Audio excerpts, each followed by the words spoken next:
Miscellaneous minds, never explaining the minds. Devilish grin for my alias, aliens who respond. Peddling sin, thinking maybe when you get old you realize I'm not gonna fold or demise. I don't smoke crack, motherfucker, I sell it. What is going on, everybody? This is the Miscellaneous Minds Podcast. I'm your co-host, Pumar Gato, the cat that hands your super lightweight title back. And to my left over here is the main man, Houston Air, the man that makes the fat stacks. Taking away from the dynamic duo that won't die. Deadly ideas, brother, and spicier content than your girls' only fans. What is going on, everybody? Before we get into tonight's topic, please make sure to like, comment, hate, subscribe, DM us about the bullshit. And with that, let's get right into it. So, we have a potential mega fight on our hands. It was leaked today by Forbes that Devin Haney is looking to make a comeback. He's looking to make a comeback against Teofimo Lopez. Listen, man, I am all here for this fight. I've been asking for these two dudes to fight ever since they were at 135. And I think it's going to be an interesting bout. There's a couple different things about both of these fighters. First of all, it would be a unification. Right now, Devin Haney is champion in recess for the WBC. So we'd like to get that title back as soon as he did step back in the ring. And Teofimo is the WBO, I believe it was? WBO in the ring. WBO and ring champion. So it'd be a unification fight on top of that. It's a great fight. I think, look, listen, I've given Devin Haney a lot of smoke lately for all the issues he's been doing with the Ryan Garcia debacle, suing and whatnot, blah, blah, blah. But listen, props to him, man. Teofimo ain't no joke. Now, listen.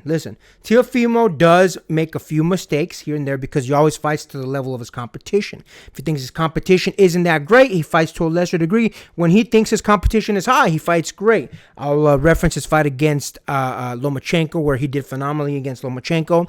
Unfortunately, some of his other fights where he didn't do as great when he fought down to, like, for example, Sandor Martin and the such. Also, can't remember a gentleman out of Australia that whooped his ass. Can't remember right now. Cambosis, thank you. So on and so forth. Teofimo always fights to the level of his competition, so hopefully Devin will bring out the greatness in him if this fight does come to fruition. Now, it's just rumors as of right now, but again, the mere fact that we're getting this news that Devin is looking to get back in the ring and looking to get back in the ring with someone like a Teofimo Lopez, I'm here for it, man. I think it's a great matchup for both of them. It'll be a unification fight. That being said, listen, maybe it's recency bias.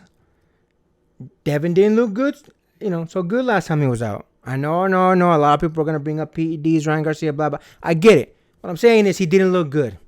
Teofimo Lopez, I'll be honest with you, same thing. He hasn't looked phenomenally his last couple fights, but I think he's looked better than Devin did in his last fight.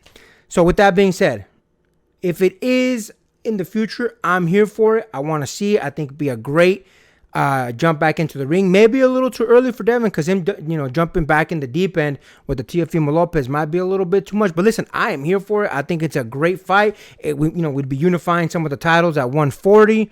Someone would leave the ring with 3 belts, and hey, who doesn't love that? Hopefully, someone can get it done at 140, be undisputed there as well. What do you think about that, my man? It definitely is a fight I'm also excited for. Again, both of these men have a lot to gain from this fight, as well as a lot to lose. Devin Haney, because of his antics in the recent year, he has a lot to lose as far as his reputation and also his his WBC champion in recess. And if he gets in the fight and he loses, he also loses that as well. George Cambosis, again,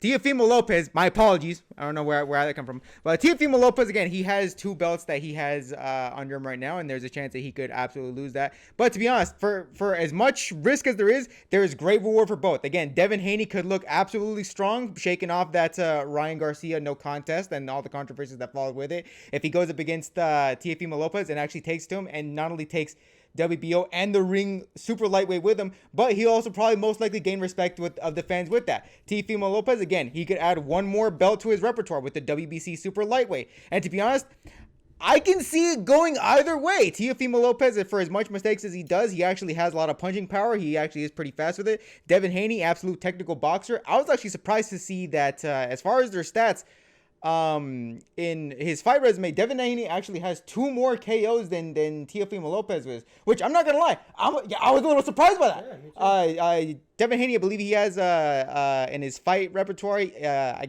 can't remember the exact fight number, don't quote me on it, but I do remember his fights that he's won by KO was 15, whereas Teofimo Lopez is 13. So yeah, he's leading by two fight KO, but where I thought Teofimo Lopez would have the KO advantage. Turns out Devin Haney actually has him beat a little bit there.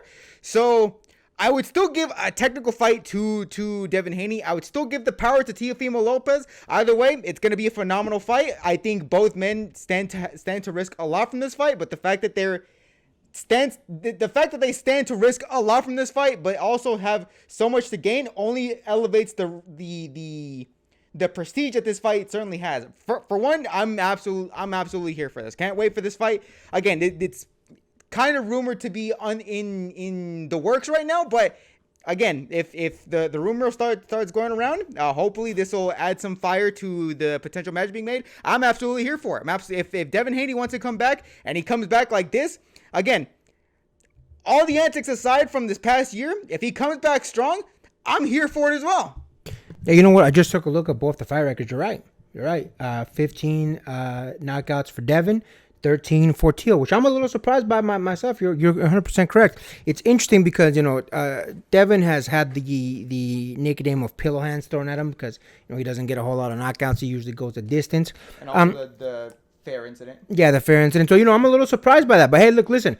Either way, again, I think it'd be a great fight. I'm not going to pick anyone as of yet just because I've got to roll it around a little bit. Again, the news just came out today. So it's going to be interesting. But listen, man, again, one thing that I will never take away from Devin Haney, and again, go back and watch, our fight review before the Ryan Garcia fight. I gave Devin Haney his flowers. I thought the world of him. I thought the world of Bill Haney.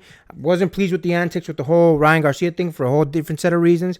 But if he comes back and jumping into the deep end, fighting a Teofimo Lopez, I'm going to start giving him his flowers again. I'm going to start giving us, and I'll be honest with you, Devin needs it right now because a lot of the boxing community, a lot of the boxing experts, people like Paulie Malignaggi, who's the old dude that I always have a beef with?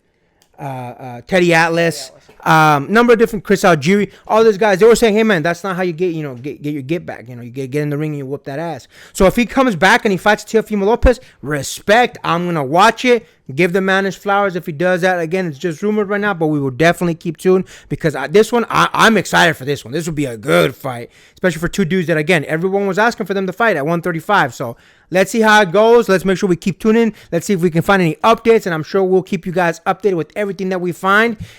And with that, make sure to like, comment, hate, subscribe, DM us about the bullshit, and until next time, get rest and stay blessed. We'll see you on the next one.